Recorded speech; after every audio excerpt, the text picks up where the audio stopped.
votre pouvoir imaginable est votre capacité à créer. Peu importe votre situation aujourd'hui, peut-être que vous êtes retrouvé dans des gouttières de la vie où vous vous sentez vaincu et désespéré. Vous pouvez effectuer un changement et créer le monde que vous désirez. Même si vous avez déjà une belle vie, vous pouvez en construire une nouvelle, une vie plus glorieuse et excellente. Pourquoi pas amener les autres aussi à vivre cette belle vie que vous avez? Cela commence avec votre connaissance de l'utilisation de votre pouvoir imaginatif. Tout ce que vous pouvez imaginer, vous pouvez l'accomplir. Et finalement, la somme totale de votre imagination, qu'elle soit positive, négative, détermine la qualité de votre vie et de votre personnalité. Même dans la prière, Dieu veut que vous utilisez votre pouvoir imaginatif, car il aime toujours vous donner des idées. Il veut vous accorder des visions si extraordinaires, de sorte que vous ne viviez plus naturellement dans le règne humain ordinaire. Mais il a besoin que vous soyez disposés à utiliser votre propre imagination afin que vous puissiez recevoir tout ce qu'il aura à révéler. Aujourd'hui, on ne dure pas dans la présence de Dieu.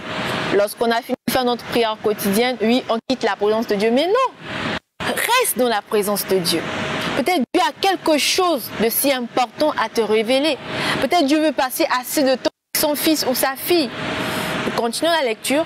Par exemple, si vous exploitiez une mini-boutique et que vous souhaitez étendre la portée de l'entreprise, vous aurez à déployer votre pouvoir imaginatif. Pendant que vous priez, Dieu peut vous aider à avoir une chaîne industrielle. Alléluia! Même si actuellement, vos affaires sont menées depuis une seule pièce ou même peut-être dans votre sous-sol, vous pourriez vous demander, Seigneur, est-ce possible? Il répondra, oui, c'est possible. C'est pourquoi je te l'ai montré. C'est pourquoi je l'ai fait voir. Quelqu'un pourrait se demander, et si je ne vois rien pendant que je prie? Dans tous les cas, vous avez déjà le pouvoir de créer. Vous avez le pouvoir d'appeler à l'existence ce que vous voulez voir dans votre vie. Vous pouvez créer ce que vous voulez. Certains ont la fausse idée qu'ils ne peuvent pas créer pour eux-mêmes ce qu'ils désirent. Ils croient que les visions ne devraient venir que de Dieu, mais non. Mais Dieu vit en vous. Est-ce que nous prenons conscience de cela? Ainsi, de l'intérieur, vous pouvez créer ce que vous voulez. Vous pouvez visualiser ce que vous désirez. Et vous en encadrez. Si vous avez un projet, pensez, imaginez. Ayez une vision par rapport à ce que vous voulez. Est-ce que vous pensez grandeur dans ce projet? Non.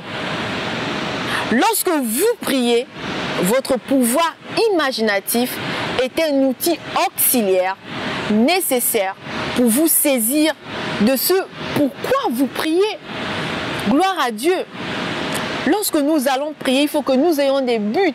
Nous ne prions pas juste pour prier. Non.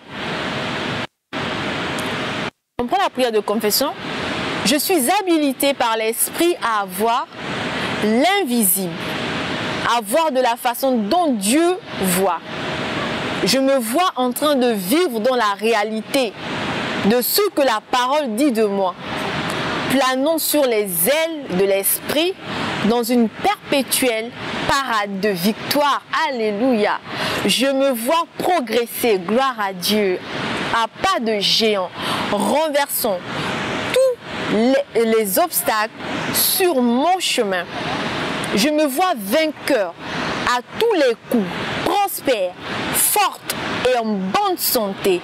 Gloire à Dieu pour toujours. Alléluia. Tu as commencé à prier. Si tout le temps tu te vois malade étant enfant de Dieu, vois-toi maintenant en bonne santé. Si tu as un projet, vois la grandeur dans ce projet. Même s'il est minime, même s'il est petit, vois grand, commence à déclarer la parole de Dieu et prie comme si tu recevais déjà ce que tu voulais. Merci Seigneur parce qu'au travers de ta parole, nous apprenons davantage. Nous nous voyons grand Seigneur. Tous mes projets que j'ai, Seigneur Dieu de gloire, je les vois en train de prendre de l'ampleur. Je les vois en train d'impacter le monde. Car tu as des projets de bonheur et non de malheur pour nous, Seigneur.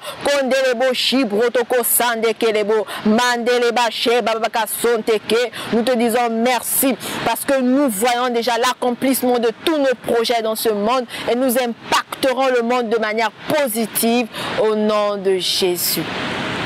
Amen.